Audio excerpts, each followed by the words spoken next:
Morning. I'm here at Marikina Woodridge. So ito yung status ng project. So ongoing na kami sa roofing. Roof trusses fabrication. Tapos mock-up installation. So kailangan pa dito ng mga additional manpower. No?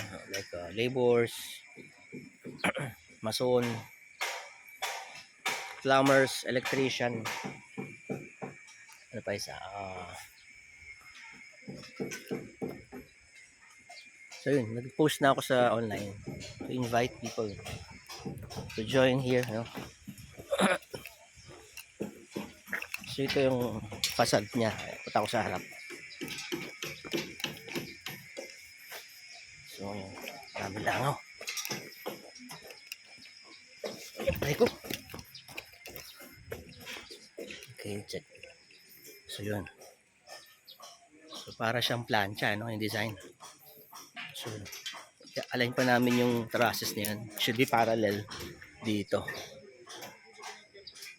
So, i-adjust natin yan. So, for the meantime, ongoing yung fabrication. Pero, I think, bawal dito. Nasa labas na kami. Baka masita kami ng homeowners eh.